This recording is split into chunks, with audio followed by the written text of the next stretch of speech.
Welcome to EduRev.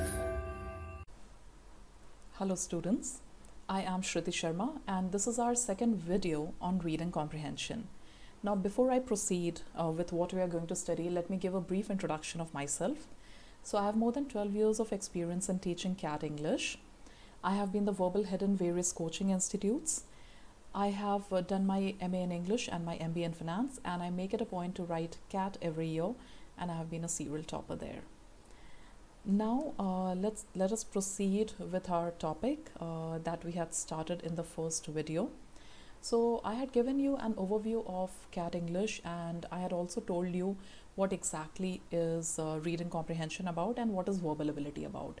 Then I gave you some broad ideas about reading comprehension, which now I am going to delve into. So let us first start with effective reading. And when I take a passage right now, we are going to try and follow these steps. So just remember these steps mentioned here. The idea behind effective reading is to give more time to the questions than to the passage. So today I am not going to tackle a lot of questions, but I am mainly going to show you passages, and I'll try to figure out the central idea of those passages along with you. Second point, but yeah, of course, when you solve proper passages with 4 questions, 5 questions, more than spending the time on passages, you have to spend more time on the questions. Keep that in mind. Now, the second point is ignore the intricacies. What do I mean by that? You don't have to delve into the minor details. You don't have to, dwell and understand each and every word and each and every phrase. Not important. You have to get a broad idea of each paragraph. Of course, if there is a particular question on a particular line, you can revisit that line when you tackle the question. So that is what I'm trying to say through the second point. Then also map the key nouns. We will do that, and I'll show you how is that to be done. Then connect the main idea of each para to get the central idea of the passage. Through this, you get the thought flow. Once you are able to figure out the thought flow, you do get the central idea of the passage. One more thing, very important, if you do not understand something or you find it difficult to understand, do not dwell on it. Now, all these points that I discussed with you, these are to be followed when you're solving a passage. These need not be followed when you are doing your daily reading. In your daily reading, you can actually delve into the intricacies. You can, because all that knowledge will come in handy when you write a test. So please differentiate between stuff. It's not one size fits all. When I say don't go into the minute points, does not mean don't ever go into the minute points. Don't go into the minute points when you are writing a test. But when you are studying a topic, understanding a subject, then you can go into the minute points, into the intricacies, understand it better so that it would be more helpful to you while you write the test. Okay, so keeping these broad ideas in mind, let's explore a passage. Let's discuss a passage. Let's do that. Let's discuss this one. This is a passage. Let me show you the length of this passage first of all. I'm moving on to the slides and showing you the length. Now I'll go back again and let's discuss it.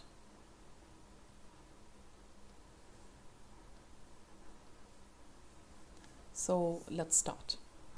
In the late 19th century, the need for women physicians in missionary hospitals in Canton, China, led to expanded opportunities for both Western women and Chinese women. This looks like an important idea. What led to expanded opportunities for Western and Chinese women? Need for women physicians. So I see the word women a lot. That seems like a key noun here. Western women, Chinese women. The presence of Western women as medical missionaries in China was made possible by certain changes within the Western missionary movement. Beginning in the 1870s, increasingly large number of women were forming women's foreign mission societies dedicated to support of women's foreign mission work. Beyond giving the women who organized the societies a formal activity outside their home circles, these organizations enabled an increasing number of single women missionaries to work abroad. In brackets, you see it's written as opposed to women who were part of more typical husband-wife missionary teams. That actually means that even earlier, husband-wives used to go on missionary work together. But single women earlier did not have much of an option of going abroad and working, but this changed, and beginning in the 1870s, large number of women were forming missionary societies that supported women's foreign mission work. So American women got the opportunity of going to China to help the Chinese women as physicians, many a times as medical practitioners. Before the formation of these women organizations, mission funds had been collected by ministers and other church leaders, most of whom emphasized local parish work. Earlier, okay, what money was spent on foreign missions was under the control of male foreign mission boards, whose members were uniformly uneasy about the new idea of sending single women out into the mission field.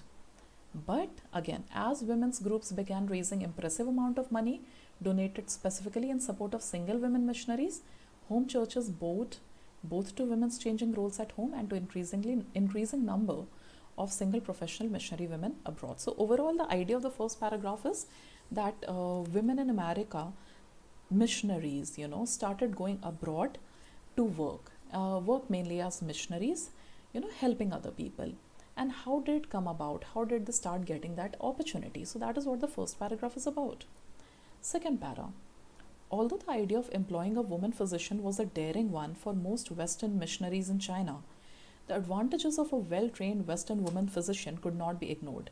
So it was a daring idea, it was a new or daring idea, but it had its advantages. And for sure, the advantages must be discussed later on. So what's the advantages? Let us see. A woman physician could attend women patients without offending any of the accepted conventions of female modesty. Eventually, some of these women were able to found and head separate women's medical institutions, thereby gaining access to professional responsibilities far beyond those available to them at home. So the advantage was that women physicians were able to take care of women patients, and women patients were comfortable with women physicians. So it was a new idea, but it had its advantages. Also look at the vocabulary. Some of these women were able to found. Here found, it's not, this found does not mean the past tense of find. It's not that. This found is when you basically establish a company, you establish an organization. The word for that is also found, and here, it's the V1 form, the present form, to establish. Even that is found, and from this found you get the word founder. Okay, so that's the second paragraph. Third para, these developments. What's the development? That American women started going to China on missionary work as physicians, and Chinese women were comfortable with the female physicians. So these developments led to the attainment of valuable training and status by significant number of Chinese women. The presence of women physicians in Canton mission hospitals led many Chinese women to avail themselves of Western medicine who might otherwise have failed to do so because of their culture's emphasis on modesty. So I hope you understand that now Chinese women had the advantage of availing themselves of Western medicine, making use of Western medicine, because as per Chinese emphasis on modesty, physical modesty, the emphasis was on physical modesty, as in they could not go to the male physician, so they could not avail themselves of Western medicine. But now they had this opportunity. In order to provide enough women physicians for these patients, even growing number of young Chinese women were now given instruction in medicine. So one more advantage, that Chinese women were not just the patients now, they also started becoming medical practitioners. This enabled them to earn an independent income, something that was then largely unavailable to women within traditional Chinese society. Many women graduates were eventually able to go out on their own into private practice, freeing themselves from dependence upon the mission community. So you get the overall idea here, and now we come to the conclusion. The most important result of these opportunities was establishment of clear evidence, proof of women's strengths and abilities, clear reasons for affording women expanded opportunities, and clear role models for how these abilities and responsibilities might be exercised. So the overall idea is that because of missionary work, American women started going to China, started going abroad. They got the opportunity to go abroad as physicians, as medical practitioners, through which Chinese women also had an advantage of making use of Western medicine, and then Chinese women themselves got trained in this profession and gained economic independence, right? So, and through that, the conclusion is that it's all about progress of women. So that's the overall idea of this passage. So to get the central idea, you just divide the passage into chunks. This passage was already divided into paragraphs. And then you see when you have questions on central idea, which option is closest to your thought flow. So thought flow is what we did right now. So let me pick up one more passage. Let's figure out the central idea, and after that passage there is a question on central idea. Let's see which option is closest to our thought flow, and let's come to the correct answer. So this is our second passage. All of you can read it with me.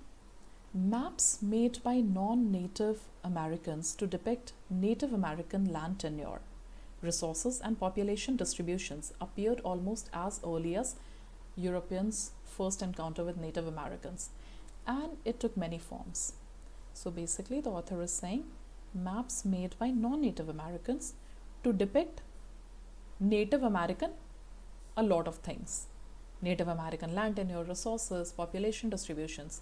These maps basically appeared very early, as early as Europeans' first encounter with Native Americans. So this is the idea, maps made by non-Native Americans to depict a lot of things about Native Americans. When did it first appear?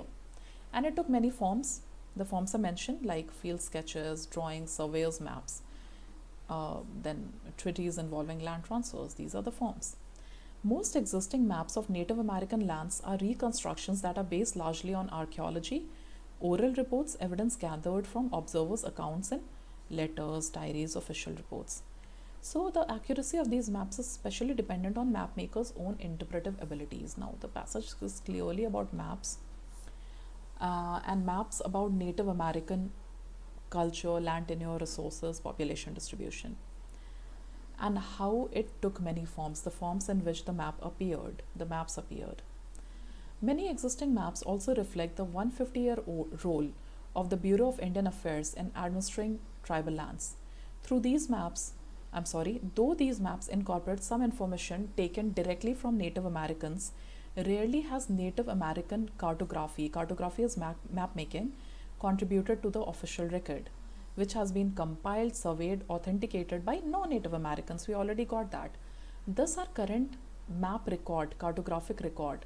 Cartograph is basically a map relating to Native American tribes and their migrations and cultural features, as well as territoriality and contemporary trust lands, reflects the origin of the data, the mixed purposes for which the maps have been prepared, and changes both in United States government policy and in non-Native Americans' attitude towards an understanding of Native Americans. So throughout the passage we get an idea how non-Native Americans have designed the maps pertaining to Native American land tenure, resources, population distributions, and the various forms in which these maps have appeared. All that has been discussed in the passage. Now let's look at the question and the answer options, though you do not get these many options in the exam. Okay. First, a chronology of development of different methods for mapping. Chronology means order of time, something that comes in order of time, like in 1825 this was the method, 1827 Y was the method, 1845 Z was the method. There's no chronology here. Let's see. B, a discussion of how the map making techniques of Native Americans differ from those of Europeans. Well, the passage does not say that Native Americans made maps. The passage says non-Native Americans made maps about Native Americans. Third one, an argument concerning the present day uses to which historical maps of Native Americans lands are put. No present day use has been discussed. An argument concerning the nature of information contained in maps. This of Native American land. This could be because it's mentioned that the maps appeared in various forms. Okay, so I'll go back and check this particular option. A proposal for improving accuracy of maps. How to improve the accuracy has not really been discussed. So an argument concerning nature of information contained in maps of Native American lands. Let's check that out. That right now seems the best possible answer. Nature of information. So maps made by non-Native Americans to depict Native American land tenure, resource population distribution appeared very early, and it took many form. Field sketches, yeah, so that could be nature of information, you know. It is in the form of sketches, it is in the form of drawings, it is in the form of maps. Most existing maps are reconstructions, so this is also nature of information that are based largely on archaeology, nature of information, oral reports, evidence gathered from observers' accounts. So all this shows nature of information. And the next one, let's check out the next paragraph. Many maps reflect 150-year-old role of Bureau of Indian Affairs. Okay, though these maps incorporate some information from Native Americans, rarely has Native American map making contributed. So it's all about nature of information, you know, that most of the information is not really taken from Native Americans.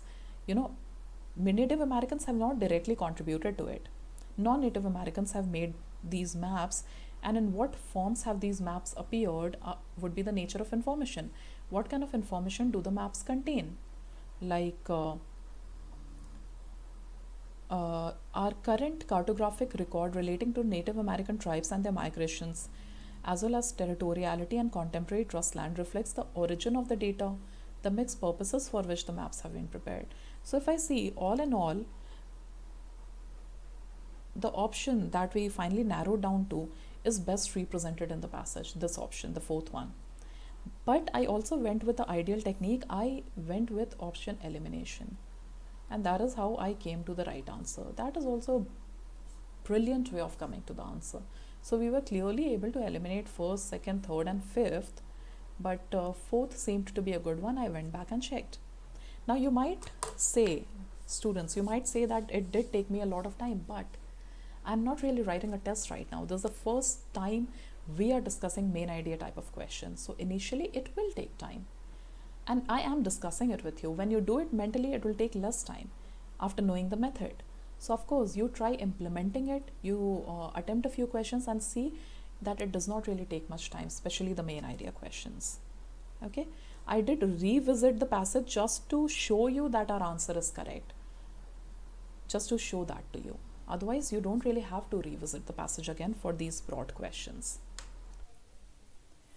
So in my next video, I'm going to take you further into more questions pertaining to reading comprehension, more general questions, more specific questions. For answering central idea questions, what we discussed in this particular video is sufficient. In fact, it is more than sufficient, and you can use all the materials that we provide you for practice to answer questions on primary purpose, central idea, theme of the passage. Now, before I sign off, let me tell you a bit about us. All the videos here are prepared by CAT experts like myself. Like I already mentioned, you will get more than 10,000 questions for practice, and everything has been made as per the level of CAT. Thank you.